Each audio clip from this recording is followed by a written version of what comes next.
चाचा चौधरी और होली का रंग। एक दिन चाचा चौधरी के घर पर। अजी, मैंने सुना है कि तुमने ऐलान किया है कि जो कोई आज होली के दिन तुम पर रंग डाल देगा उसे तुम 100 रुपया इनाम दोगे। भगवान, तुमने ठीक सुना है। तो फिर ऊपर खुली छत पर कहाँ जा रहे हो? तुम्हें चाहिए कमरे के अंदर से सांकल लगा कर बैठो। भगवान, फिक्र की कोई बात नहीं। उधर पलटू की नजर चाचा चौधरी पर पड़ी। हा हा हा, आज 100 रुपए हाथ आ गए। चाचा चौधरी को अभी रंगे देता हूँ। वह बेखबर छत पर बैठा है। लेकिन ऊपर जाओगे कैसे? नीचे से सीढ़ियों का दरवाजा बंद है। अजी, ऊपर जाने की जरूरत नहीं, मैं यहीं से पिचकारी मारकर उसे रंग देता हूँ। पलटू पिचकारी की फुहार चाचा चौधरी की ओर मारता है, लेकिन अरे, रंग उस तक नहीं पहुँचा और रंग की फुहार वापस पलटू के सिर पर गिर जाती है। चाचा चौधरी, अरे पलटू, तुम अपने ही रंग में रंग गए। मुझे अफसोस है, मैं अभी नीचे आया। चाचा चौधरी सीढ़ियां उतरकर नीचे आते हैं। फिर भी मैं तुम्हारे हौसले की दाद देता हूँ। इतना ऊंचा होने पर भी तुमने रंग डालने की हिम्मत की। मैं तुमसे बेहद खुश हूँ। तुम्हारी पिचकारी का रंग तो खत्म हो गया होगा। ये लो, मैंने एक वाटर गन बनाई है। ये रंग से भरी है। इसे ले लो और होली खेलो। इतना कहकर चाचा चौधरी एक तरफ चल देते हैं। ही ही ही, बेवकूफ कहीं का। रंग से भरी वाटर गन मुझे थमा गया। अब देखना, उसी की जूतियां, उसी का सिर। चौधरी, तुमने रंग से भरी वाटर गन देकर बड़ी भूल की। अब मैं इसी से तुम्हें रंगता हूँ और ऐलान के मुताबिक 100 रुपये तुमसे वसूल करता हूँ। कमाल है। तैयार हो जाओ। 1, 2 और 3। पलटू गन का ट्रिगर दबाता है, लेकिन ओह, पलटू, ये वाटर गन मैंने तुम जैसे मूर्खों के लिए ही बनाई थी। इसमें पानी आगे से नहीं, पीछे से निकलता है। लोग ठीक कहते हैं, चाहे दीवारों से टक्करे मार लो, लेकिन चाचा चौधरी से टक्कर ना लो। हाय।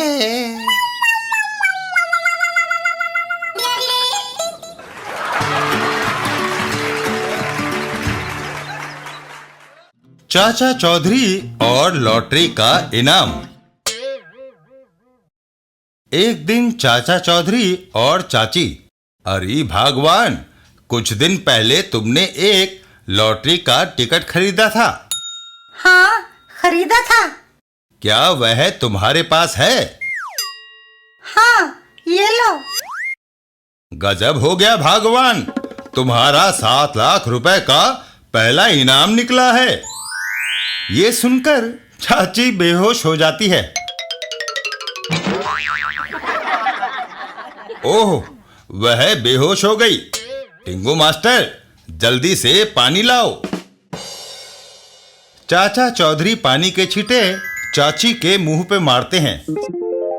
अच्छा हुआ भगवान कि तुम होश में आ गई। अगर मर जाती तो इस उम्र में मेरी दूसरी शादी भी नहीं होनी थी। दूसरे दिन। साबू, टिंगू मास्टर, आओ, हम अब कुछ दिन कश्मीर में छुट्टियां मनाने जाएंगे। और वे सब कश्मीर को रवाना हो गए।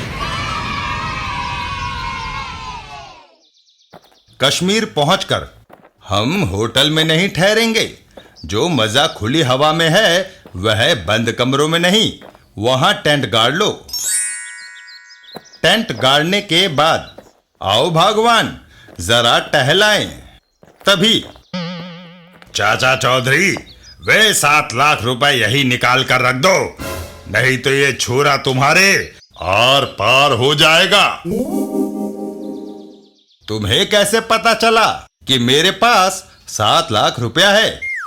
हिंदुस्तान के हर शहर में हमारे एजेंट हैं। दिल्ली से हमें तार आया है कि तुम्हारी पत्नी का लॉटरी में पहला इनाम निकला है।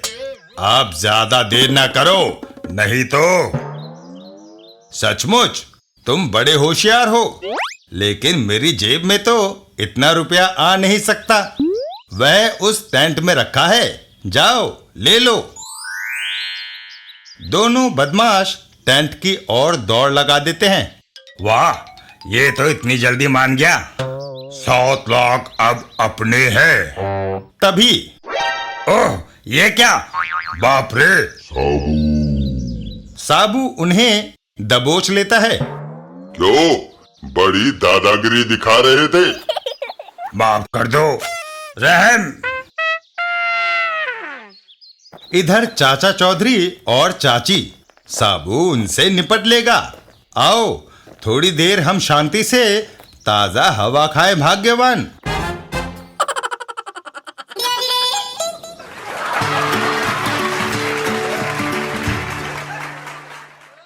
चाचा चौधरी और छुपे रुस्तम।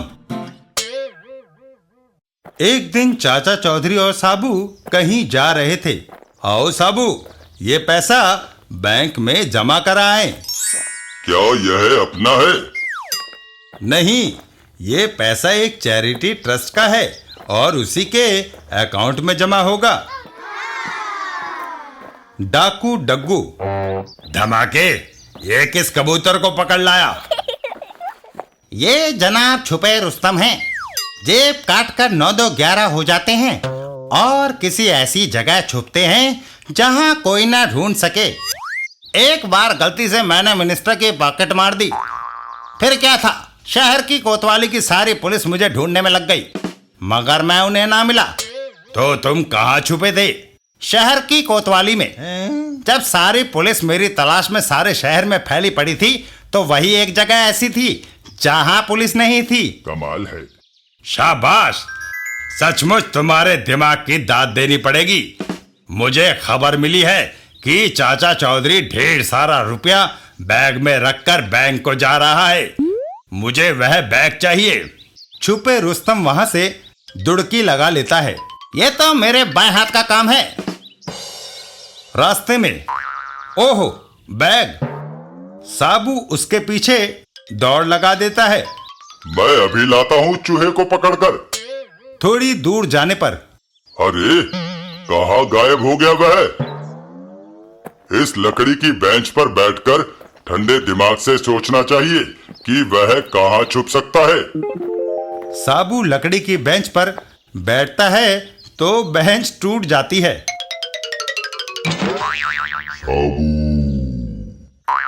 ओह, मैं इस बेंच के नीचे छुपा था। थोड़ी देर बाद छुपे रुस्तम तो बैग के बजाय पट्टी और प्लास्टर के साथ आ रहा है।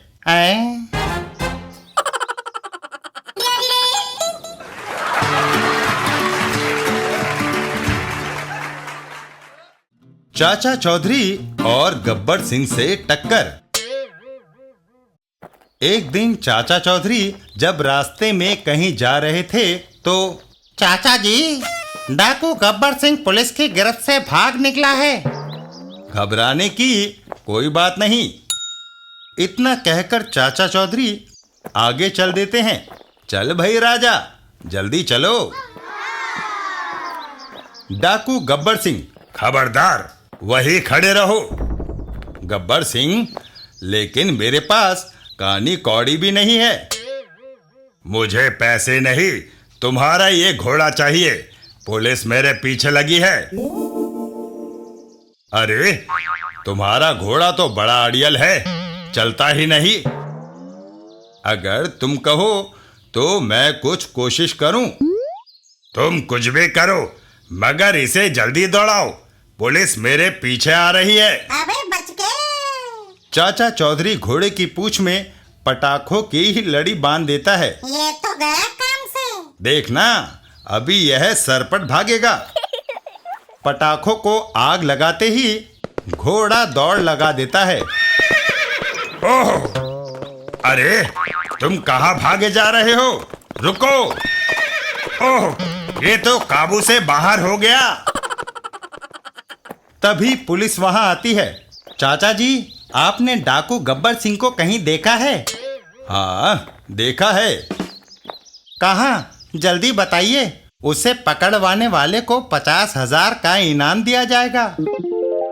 आप पुलिस स्टेशन जाइए, वह अपने आप वहां पहुंच जाएगा। जल्दी करिए, कहीं वह आपसे पहले ना पहुंच जाए। और इंस्पेक्टर साहब, मेरा 50,000 का चेक तैयार रखना। Police station. अरे ये कमबख्त मुझे कहाँ ले आया? पुलिस उसे घेर लेती है। हाथ ऊपर करो गब्बर सिंह।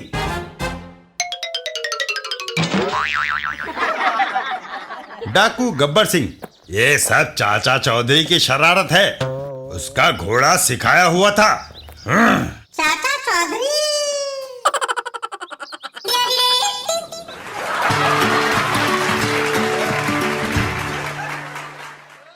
चाचा चौधरी और बोंजो के सितारे। एक दिन। चाचा जी, बोंजो नामक किसी आदमी ने चिट्ठी लिखी है जिसमें लिखा है कि हमारी किस्मत के सितारे आज गर्दिश में है। साबू, और क्या लिखा है चिट्ठी में? आगे लिखा है कि हमारी किस्मत बोंजो के हाथ में है। यदि उसे हम 10,000 रुपया दें तो वह हमारा मुकद्दर बदल कर ठीक कर सकता है। कमाल है। साबू, कोई किसी की किस्मत ना बना सकता है ना बिगाड़ सकता है। तो फिर वह बोंजो कोई सिरफिरा लगता है। बिल्कुल, हमारी किस्मत हमारे हाथ में है। नहीं, तुम्हारी किस्मत बोंजो के हाथ में है। 10,000 रुपया निकाल कर जमीन पर रख दो, नहीं तो क्या? मैं तुम्हारी खोपड़ी उड़ा दूंगा और सिद्ध कर दूंगा कि तुम्हारे सितारे सचमुच गर्दिश में थे। अबे क्या करता है? चूहे, तूने यह कहकर अपनी किस्मत डुबो दी है।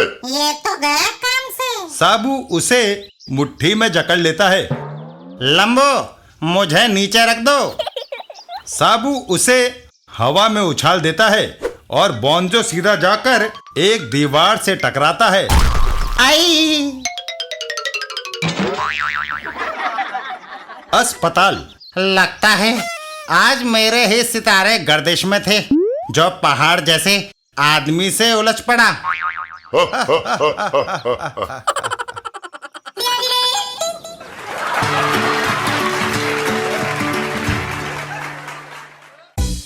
चाचा चौधरी और करबेक का सोना।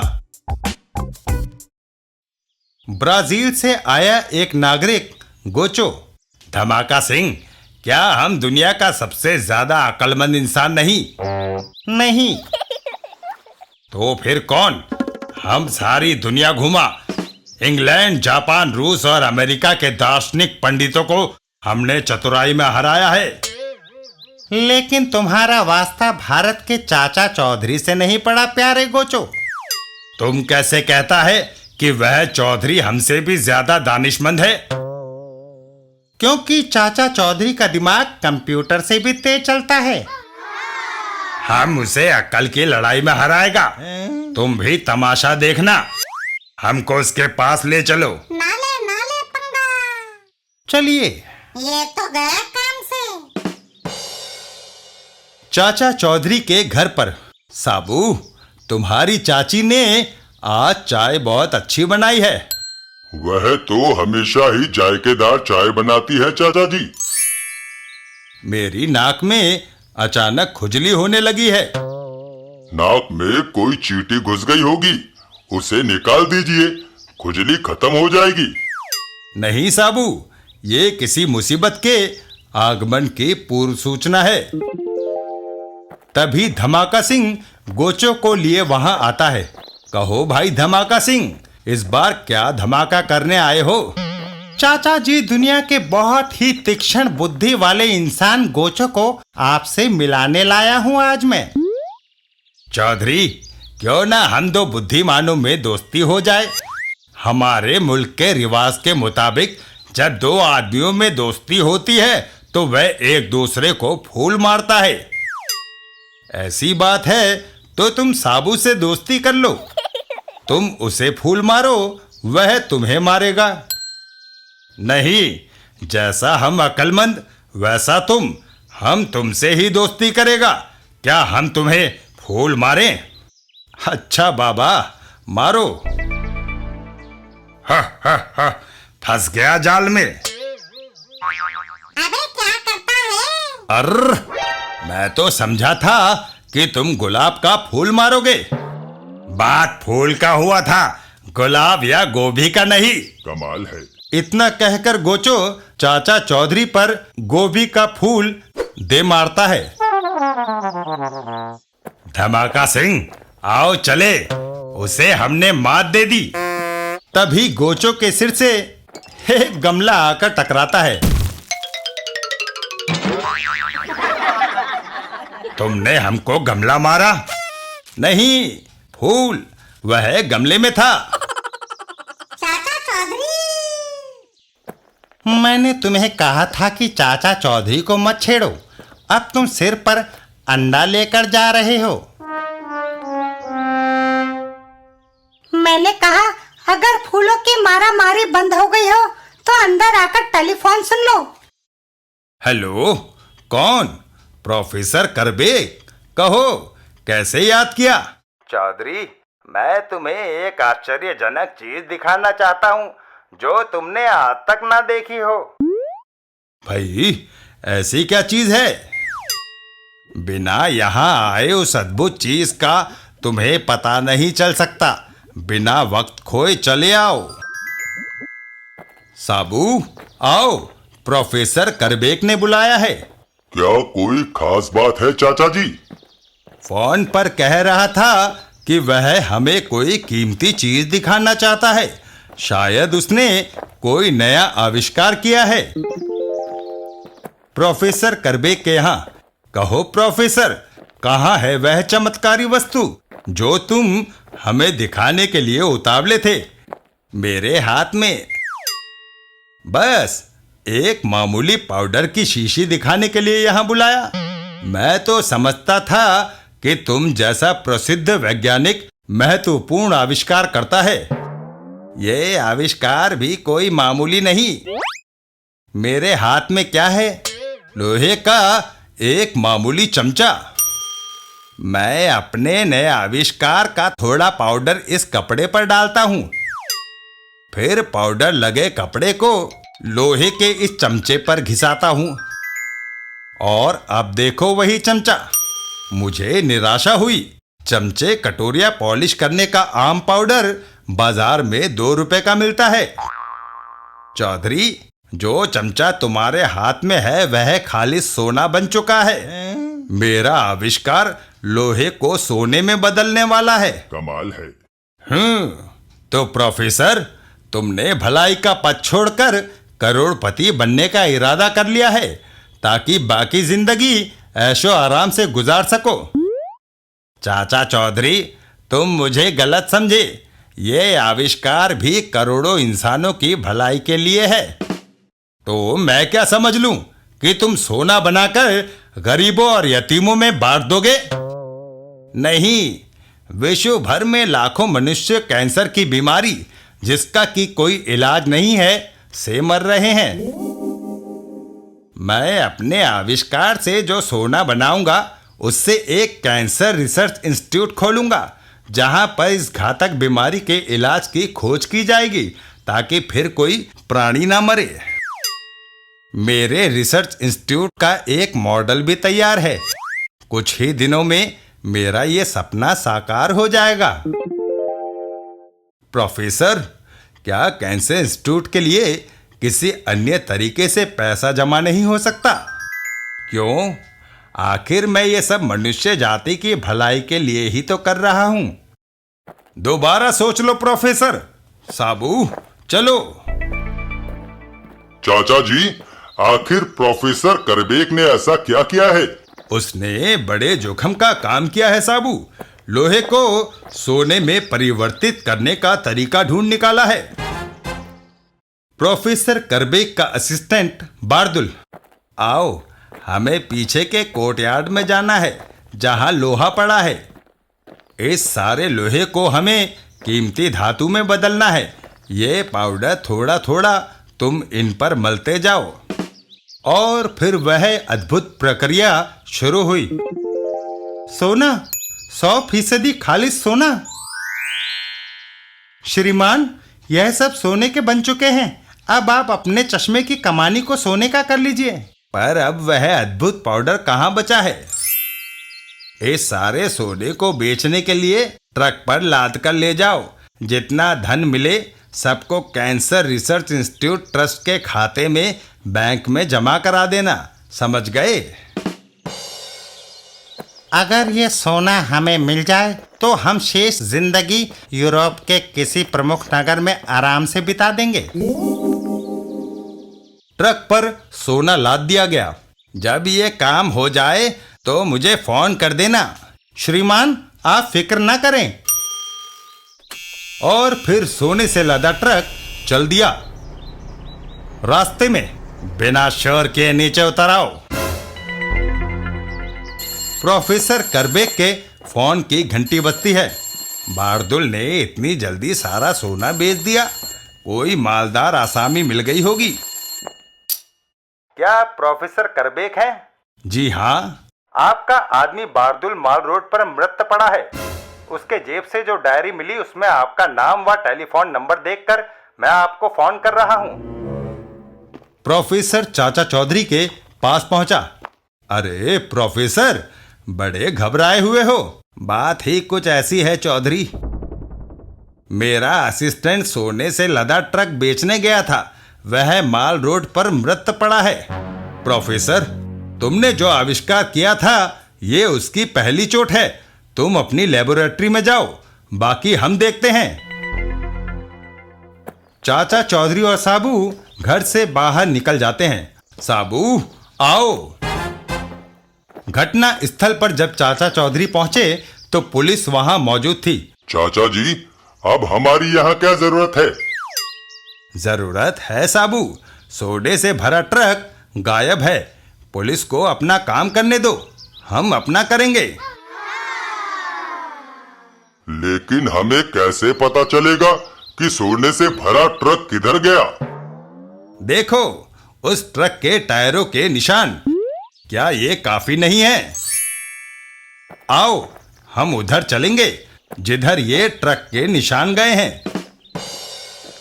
कुछ दूर जाने पर, चाचा जी, देखो, टायरों के निशान के साथ खून के कतरे। अरे हाँ, ये खून के निशान उस तरफ जा रहे हैं। और आगे जाने पर झाड़ियों में लाश मिली। सड़क से खून के निशान इस लाश तक आए। अगर यह ट्रक ड्राइवर है तो फिर ट्रक कौन ले गया? मेरा अनुमान है कि ट्रक पर 2 डाकू थे। रास्ते में एक डाकू की नीयत बदल गई। उसने सोचा ट्रक का सोना दोनों में बटेगा। उसने दूसरे को मार दिया ताकि सारे सोने का वह अकेला मालिक बन जाए। चाचा का अनुमान सही था। दूसरा डाकू बादशाह ट्रक को ले उड़ा। अपने हिस्सेदार को रास्ते से हटा दिया। अब सारा सोना मेरा है। मैं दुनिया का सबसे अमीर आदमी हूं। रास्ते में, अरे ये तो मेरा भाई जोगा है। ये तो जेल में था। ट्रक रोकना चाहिए, शायद आज ही छूटा है। कहो भाई जोगा, ये शराब की बोतल किस खुशी में? बादशाह, कल मैं जेल से छूटा, आज बैंक लूटा, पूरे 4 लाख हाथ लगे। लेकिन भाई, जो चीज मेरे हाथ लगी है वो तेरे 4 लाख से बहुत ही ज्यादा है। पर तेरे पास तो ट्रक के सिवा मुझे कुछ दिखाई नहीं देता। अभी तुमने ट्रक के अंदर झांक कर नहीं देखा। ट्रक में क्या हो सकता है? रुई, इमारती लकड़ी या फिर लोहा? इनमें से कुछ नहीं। जाओ ट्रक में देखो और अपनी आंखें शीतल कर लो। जोगा ट्रक की तरफ बढ़ जाता है। ऐसा क्या सोना भरा है ट्रक में? यह तो सचमुच सोना है, अरबों रुपए का। जोगा की पिस्तौल गोलियां उगल देती है। जोगा, तुमने अपने सगे भाई को मार दिया। जोगा ट्रक लेकर फरार हो जाता है। हा हा हा, ये सारा सोना अब मेरा है। चाचा जी, यहाँ ट्रक के निशानों के साथ कुछ पांव के निशान भी है, जो दो विभिन्न व्यक्तियों के लगते हैं। साबू, मैं आगे जाकर देखता हूं। थोड़ा आगे जाने पर एक और लाश। साबू, पीछा जारी रखो। लगता है सोने से लदा ट्रक अब कोई तीसरा ले उड़ा है। वो दोनों एक चौराहे पर पहुंचते हैं। अब हम चौराहे पर खड़े हैं। आगे ट्रक के निशान गायब हैं। पता नहीं वह किधर चला गया। वह ट्रक बाएं रास्ते की तरफ मुड़ गया लगता है। हमें भी उधर चलना चाहिए। यह आपने कैसे जान लिया? वह देखो, बाएं रास्ते की सड़क पर पेड़ की पत्तियां गिरी पड़ी हैं। इससे यह तो सिद्ध नहीं होता कि ट्रक इधर ही गया होगा। तुम बढ़ते चले जाओ साबू। थोड़ा आगे जाने पर ओह, तुम्हारे साथ टकराने से सड़क पर लटकती टहनी की पत्तियां टूटकर गिर गई हैं। उस ट्रक के साथ भी यही हुआ होगा। चाचा चौधरी का दिमाग कंप्यूटर से भी तेज चलता है। मेरी पगड़ी। चाचा जी, धूप तेज हो गई है। लेकिन हम जब तक उस ट्रक को ना पकड़ लें, ठहर नहीं सकते साबू। जोगा ट्रक को लिए बढ़ता गया। ओह, गर्मी बढ़ गई है, तेज प्यास लगी है। कहीं ट्रक खड़ा करके पानी की तलाश करनी चाहिए। जोगा ट्रक को रोकता है। शुक्र है कुआं करीब है। कुएं में पानी तो है, लेकिन बहुत नीचे है। इधर ट्रक के पास लगता है ट्रक वाला खरबूजे लाद कर मंडी में बेचने जा रहा है। ड्राइवर का कहीं पता नहीं। 2-4 खरबूजे ही हड़प लिए जाएं। वह ट्रक पर चढ़ता है तो चौंक जाता है। सोना। वह दबे पांव जोगा के पीछे जाता है और उसे कुएं में धक्का दे देता है आई! और फिर ट्रक को ले उड़ता है। इस बार तगड़ा माल हाथ लगा है। इतना सौदा कौन खरीद सकता है? साहूकार बशखरी राय, उसी के पास चलना चाहिए। आओ जंबो, इस बार क्या लाए हो? बड़ी उम्दा चीज साहूकार बशखरी राय। किसी सोते हुए के कपड़े उठा लाए या किसी की घड़ी पार कर दी? नहीं, सोना। अंगूठी, नेकलेस या कानों की बालियां? नहीं, बाहर जाकर ट्रक में देखो। इतना सोना? पूरा ट्रक भरा हुआ है। इसका क्या दोगे साहूकार? तुम हमेशा 10 रुपए की चीज के 10 पैसे देते हो। उसी हिसाब से इस सोने के मैं 1 करोड़ मांगता हूँ। जंबो, इतना रुपया तो मेरे पास होगा भी नहीं, मगर ये सौदा मैं छोड़ना भी नहीं चाहता। ठीक है, मैं साहू धनपत राय के पास चला जाता हूँ, उससे सौदा पड़ जाएगा। तभी वहां गोलियों की आवाज गूंज उठती है। अब ये सोना मेरा है। अच्छे सौदे को बशखरी राय कभी हाथ से जाने नहीं देता। सारे सोने को ले जाकर गोदाम में डाल देता हूं। मामला ठंडा पड़ने पर थोड़ा थोड़ा निकाल कर बेच दूंगा। साबू, वह ट्रक जाने ना पाए। साबू ट्रक के पीछे दौड़ लगा देता है। मैं कुछ ही मिनटों में इसे पकड़ने में कामयाब हो जाऊंगा। आह, थाम लिया। अब यह ट्रक 1 इंच भी आगे नहीं बढ़ सकता। साबू ने अपनी पूरी शक्ति का प्रयोग कर भागते हुए ट्रक को रोके रखा। कमबख्त ट्रक आगे क्यों नहीं बढ़ रहा? एक्सीलेटर पूरा दबा देता हूं। ओह, लकड़ी का फट्टा निकल आया। साबू की गिरफ्त से अचानक छूटने और एक्सीलेटर पूरा दबा होने के कारण ट्रक ड्राइवर के काबू से बाहर हो गया और सड़क के किनारे लगे एक पेड़ से जा टकराया। चाचा जी, ट्रक ड्राइवर ने दम तोड़ दिया। बेचारा, मैं कहीं आसपास से प्रोफेसर करबेक को फोन करके बुलाता हूं। सूचना मिलते ही प्रोफेसर करबेक दौड़ा आया। प्रोफेसर, तुम्हारा ट्रक उधर खड़ा है, अपना सारा सोना संभाल लो। वह सोना जानलेवा है। मैं एक दूसरा सोने को लोहे में बदलने वाला पाउडर लाया हूं। मैंने सोने पर पाउडर छिड़क दिया है। कुछ ही मिनटों में यह दोबारा लोहे में परिवर्तित हो जाएगा।